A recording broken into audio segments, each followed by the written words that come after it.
এই যে দেখো, এবারের ঈদে আব্বা আম্মার জন্য কত সুন্দর পাঞ্জাবি আর শাড়ি কিনে এনেছি। তাই নাকি? একা গিয়েই সব কিনে ফেলেছো? কই দেখি তো কেমন হয়েছে।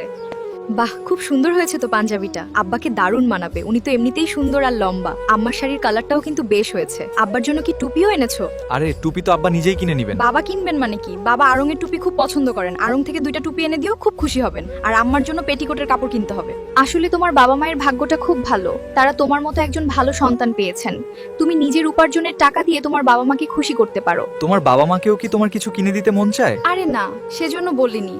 আমার আব্বু আম্মুর তো পাঞ্জাবি শাড়ি আছেই, নতুন করে আর লাগবে না। আসলে সত্যি বলতে আমি আমার আব্বা আম্মার জন্য গিয়েছিলাম মার্কেটে পাঞ্জাবি আর শাড়ি কিনতে। চিন্তা করছিলাম বাবা মা কত কষ্ট করে আমাকে বড় করেছেন, লেখাপড়া শিখিয়েছেন, তাই বাবা মাকে এবারের ঈদে ভালো একটা পাঞ্জাবি আর শাড়ি কিনে দিব। বাবার পাঞ্জাবিটা 5,000 টাকা দিয়ে কিনেছি, আর আম্মারটাও 5,000 টাকাই নিল। এরপরে মনে পড়লো তোমার বাবা মাও তো তোমাকে ঠিক এতটাই কষ্ট করে মানুষ করেছেন, লেখাপড়া করিয়েছেন। তুমিও তো চাইলে বড় একটা চাকরি করতে পারতে, কিন্তু তুমি তো তা করনি। উল্টো আমার সংসারে এসে আমার সংসার করছো, আমার আব্বা আম্মার সেবা করছো, আমার ছেলে মেয়েদেরকে লালন পালন করছো। নয়তো চাকরি করে তুমিও তো উপার্জন করতে পারতে, আর সেই টাকা দিয়ে তুমি তোমার বাবা মাকে যা মন চাইতো তাই কিনে দিতে পারতে। এই কথাগুলো চিন্তা করেই আমি সেম দামের শাড়ি আর পাঞ্জাবি কিনেছি, যেন কম বেশি না হয়। নাও, কাল তোমার আব্বা আম্মাকে এগুলো পাঠিয়ে দিও। তুমি আসলে স্বামী হিসেবে অনেক ভালো। ভালো স্বামী হইতে মাথায় বুদ্ধি থাকা লাগে। আমি আসলে 10,000 টাকা দিয়ে পাঞ্জাবি আর শাড়ি কিনি নাই, আমাদের জন্য 10 লক্ষ টাকার খুশি কিনে নিয়েছি। তাই নাকি?